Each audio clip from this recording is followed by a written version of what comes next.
magandang umaga po. Yan po, napakaganda po ng sikat ng araw. Talaga po sa timing po ang ating pagka-schedule nga po ng pagpitas ngayon. So, actually ngayon po mga kabiyero, kami po nandito sa isang farm muli. At kami nga po ay magpapapitas ng Lasunes. Ito pong pagbili natin dito, yung tawagin namin banyaga. Ibig po sabihin noon ay bili sa tulo per kilo, hindi po pakyaw. Kaya po ang tawag namin banyaga. So tatlong variety po nga po ating pipitasin dito, tulad nga po ng lungpong, dupo at saka po itong dabaw. So yung pong native ay hindi po siya nagbuha at sumala nga po sa panahon. Yan po mga kasama natin, nag-aalmusal, naghahanda nga po at para nga po tuloy-tuloy ang trabaho ng mamaya. Habang nagsisikain nga po yung ating mga kasama ay atin pong bibisitahin yung ating pipitasin ngayong araw na ito, yung nga pong dabaw at saka po yung duko. Exciting po dahil ito pong puputihan natin ay nga po babago pa siyang nagbubunga, at sa katunayan nga po ay mabababa pa yung nagbubunga na siya. Kaya katulad po niya, mga bataang puno pa, siya po ay hitik na agad sa bunga. Yan po ay dabaw. So ito naman po yung duko. Yan. Yan po naman ang duko. Makikita nyo po napakababa pa ng puno niya, siya ay nagbubunga.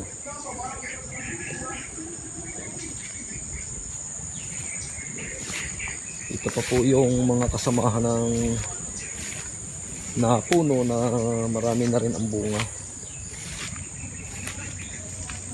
Talaga po nakaka-amaze, nakakatuwa ang ganitong mga halaman kapag bumubunga na. Talaga pong makikita natin ng ika nga po yung pera ay naglawit sa sangang pera. Nga po sa ganitong farming ay talaga pong nga po ang unang-una nating may experience dito. Ayun, kailangan marunong po tayo maghintay, matyaga po tayo. Siyempre meron din po tayong alam kung paano natin pagandahin ang ating halaman. So yun po ang importante sa pagpa-farming. Kailangan po ay may alam. Kasabihan nga po, lamang ang may alam. Kaya masusi po nating pag-aaralan or pag-iisipan kung ano yung naayon o nararapat sa ating lupa na maganda nga pong itanim. Lalo nga po dito sa amin sa Batangas, talaga nga pong ikatugma ng lupa itong mga fruit bearing trees. Sa katunayan nga po yan, ito po ay nasa 10 years pa lang siya po ay hitik na sa bunga. So hindi po matagal na panahon ang ating paghihintay at mabilis lang po ang araw, ika nga. Kaya yun nga po masasabi ko, tiyaga-tiyaga lamang sa pagpa-farming. Yan po ang susi para po tayo ay magkaroon ng mayaman at masaganang farm. Po ang may-ari nga po ng farm na ito ay isang OFW. Sa kasalukuyan nga po siya ay nandito sa atin sa Pilipinas. Sila po ay halos ilang taon sa ibang bansa para nga po makamit nila ang kanilang mga minimiti sa buhay, at yan po ang katunayan ng kanilang award sa kanilang pinaghirapan, yung kanilang pong farm na ngayon po ay nag-i-income na. Kaya lahat po ng OFW ay tayo po ay mag-invest ng lupa para nga po pag uwi natin dito sa Pilipinas, mayroon po tayong paglilibangan at makikita po natin yung ating pinaghirapan sa mahabang panahon. So nandiyan pa po sa bandang labak ang ating mga puputihan pa, at makikita nyo po mamaya pagka nga po tayo nag-umpisa ng magpapitas. Yan po, titikman po natin itong isang puno nga po ng duko. Yung pagkakaiba nga po ng duko, ito po kahit medyo green pa, ay po pwede na nga pong harvestin. At ito po ay talagang napakasarap po ang lasa. Kahit po green, juicy siya at matamis. Sarap. So yun nga po, inuulit ko, 3 variety po ang ating pipitasin dito. Duko, lungkong at saka po yung Davao. So yan po, sana po ay ma-excite kayo sa video natin ito. Okay, umpisa na pong mag-harvest. Mauna po itong duko.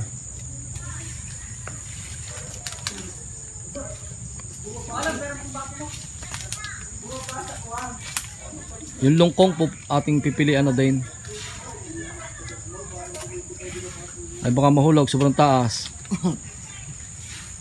Napakababa po ng puno. Yan.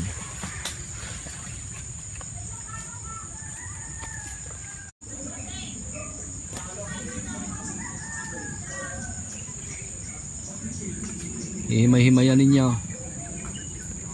Siya lang ang request ng may-ari. Nga. Paikot na. Pwede na rin.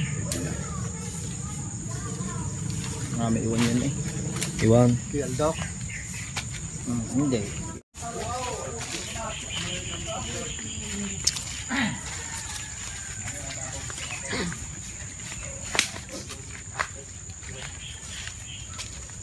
Piling-piling na naman. Ito naman pong ang variety nito ay lungkong.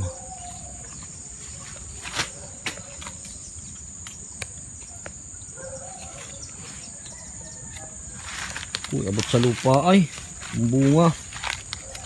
Oh, yan po. Nakatungtong siya sa lupa habang namumutay.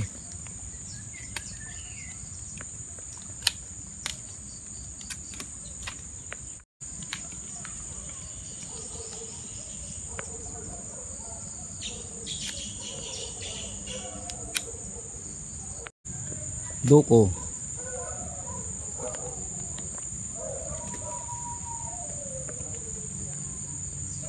Madami makukuha dyan ah.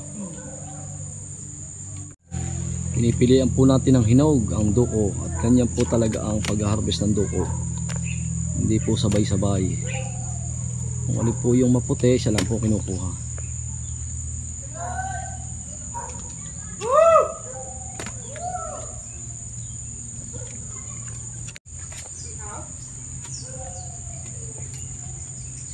Okay, bay, gagandahan mong pili sa lungkong ha.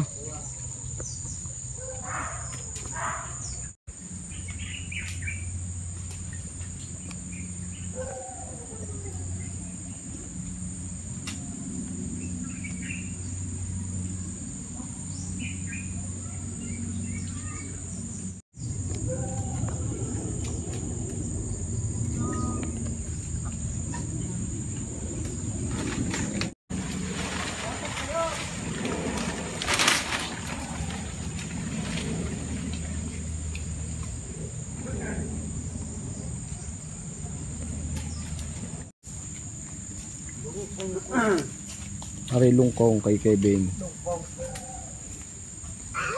May sipit pang berde. Pagkapadalwa-dalway kuhanin na ninyo. Oo, at aalisin na lang ang green. Dito nagkatawag kung maganda raw hinog yung galing sa kubukan.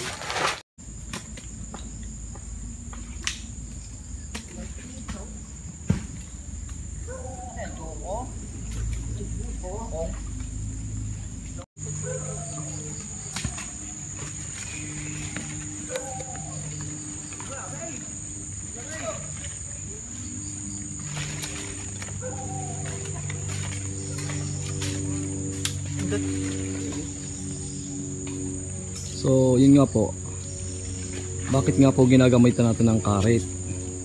So ang kahalagahan po ng karet ay para po maiwasan yung pagtuklap ng balat ng ating lansones. Dahil pag natuklap nga po yung balat, doon po siya na bibigay ng bulaklak. So pagka po natuklap, hindi na po siya bubulaklak. Kaya ginagamitan po ng karet hanggat maaari.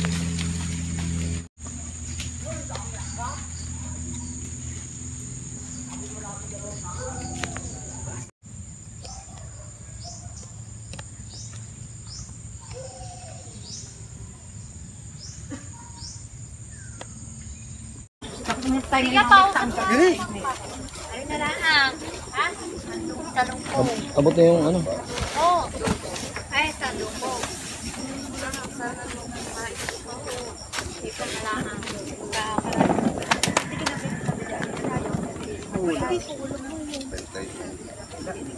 Nakayo kayo yung katabi ng kulang pa ni Kadri. Yan po, nandito na nga po yung farm owner. Si Sir po, yan. Good morning. So sila po ay magbibisita sa kanyang farm at para po makita niya yung aktual na pamimitas ng lansones. Siya po ay isa pong OFW na ngayon nga po ay umuwi na sa ating bansa. For good. Ayun. Para nga po maasikaso niya ang kanyang farm. Morning. Shout out dyan no, sa Milan, Italy. Nagkataon lang na dito na ako ngayon. Namimitas sa Lanzones at Taglanzones. Kumusta na kayo dyan lahat? Mga kaibigan, mga taga-mataas sa kahoy. Ayan. Shout out! Okay. Tag-ulan. Oo. Kilala mo ka naghahakot, Mara? Ay, di kasi Q lang nakita ko kanina eh. Saan? Okay yan. Meron pa daan.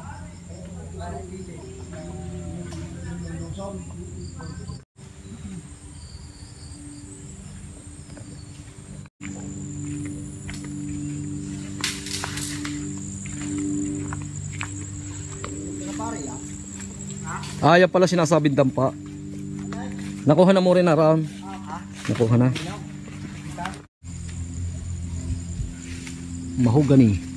Mahogany tree. Ari kayo may 20 taon na. Oo, mahigit pa. Kasama natin yung nasa kabila. Abay, hindi naman 4 kilo, ay di tinitiba ko ng alangan dahil pag yung aking lakatan ay 4 kilo, abay pinasisingkad ko dahil Para bumigat. oo, bigat 4 kilo. Ay isang lakatan eh 45 nga lang eh. Ang isang buwig ay nakakawalundaan. Walanda isang buweg ng Oo. lakatan. Ay yan ikon eh, hindi nababa ako sa bungulan ng 400 pesos. Ay, ayos din. Ay, kaya sabi ko ay kapag ay hanggang nariyan lang naman. Kaya nga. Kumbaga eh. Tsaka hindi naman alagain talaga yan. Oo, pag naalsa mo ng puso. Ang buhay na. Oo, ay Ang isang buhay 200 piraso. 200 yung huli kong pintas ay 216. Ganyan. Oo, di Sa 400 dalawang dahil kulang 500. Laging ganyan. Wala na. Wala na. Ang sarap. Yung pa isa-isa yan sarap. Oo nga, ganyan nga.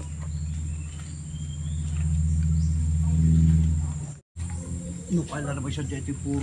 Ala, ay digay nakakatakot ka. Ay gusto niya sa Oo.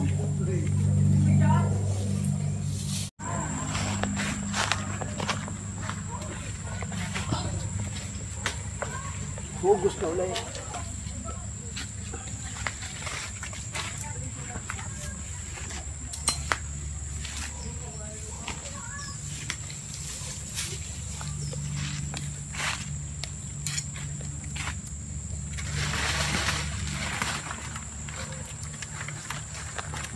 Hindi na biyak. Ditahin sana. Ibig sabihin, ilang ano na niyan? Napakailalimang Tagalog Isang niya. libo na. Parang yun na, ibig sabihin. Yung nakaliban ng Po, napakagandang kabanata lunas ng ng pagpa-farming. Pagka nga po nag-harvest na, Iniliguan sa lunas. talaga po sigurado ng pera. Kinamkam pa sa lunas. Tsaka na yung income. Sabi ko siya, yung isang gobyerno na eh. Okay, sinasabi ni ko, pinasali daon, pinapunin ng kabila. So yun po ang ating naging income ngayon ni boss. Sa dalawang Counting lansones, nagkapera po ng 17,850. So boss, ano po masasabi niyo boss? ay salamat sa blessing. Sana pag naasikaso ay dumami at nang marami ang makinabang. Ayun. Magtatrabaho, para may mga matrabaho, magtatrabaho, Para kumita. kumita. Ayan. Yan. Tsaka lahat na maipag-abono. Nakapag-harvest na, nakatulong pa. Oo. Ayun. Yan. Salamat ng marami, binayaran na. Ayan. Sir, salamat po. At next year po din. ulit. Yung pong hilaw ay aming babalikan. Okay. Okay, marami po salamat. God bless. Lilipat po kami sa isang partida pa sa Mamay Jose. Sa T. Jose. Bye-bye. Nga po, napa-schedule nga po sa Mamay Jose. So, uptin pong inuna muna kay Ate Edith na Lasones. At siya daw po ay may pupuntahan.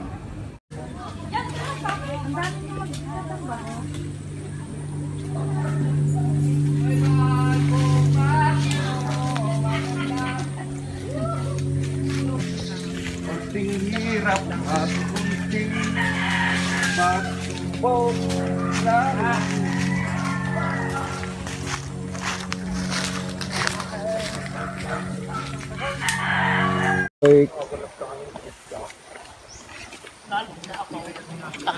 Ang pianita eh. Ay, maaga daw. Sabi eh. Ang kawalang yan, kaya ako napagyabangan pa. Maaga kayo mamahat, sakmin ka daw tayo. Sakmin ka daw tayo. Ako na may matulog. Ako yung dating namin yung nakalibo na kasi mama ay. Nag-umpisa na po tayo sa Mamay Jose Lansunisan.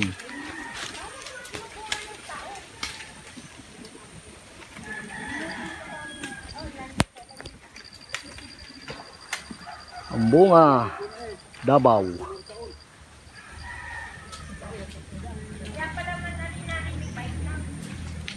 Ano yan eh? Nabutong ang mangyan. Nabutong ang mangyan. Hindi makaara. Sana doon. Tataya doon, dalawa. Tatay.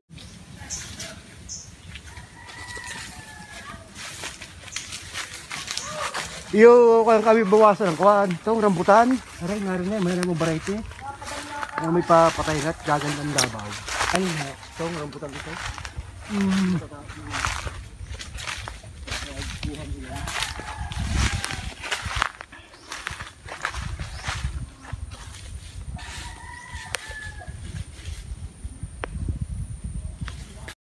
Davao. 03. Yung Tagalog. 03 ang rambutang yan.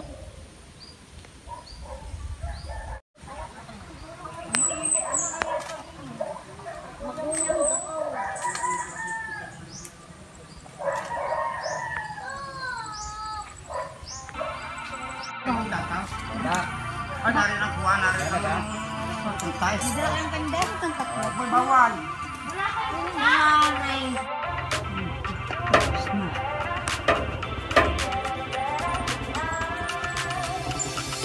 We just got to keep it rolling. There's no time to be wasting. I'd just rather move it along. Got both feet but in different waters. I need space more than orders. I'd just rather move it along.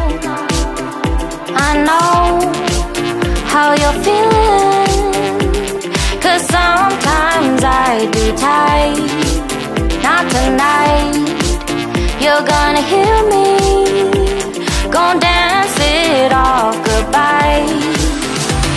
My love, can we drop this? Our time can't pass us by.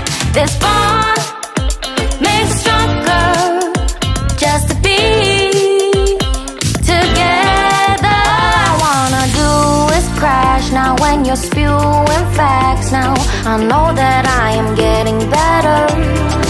We know that we can get crazy when some things seem hazy. I know that I am getting better. I know how you're feeling, 'cause sometimes I be tight. Not tonight. You're gonna hear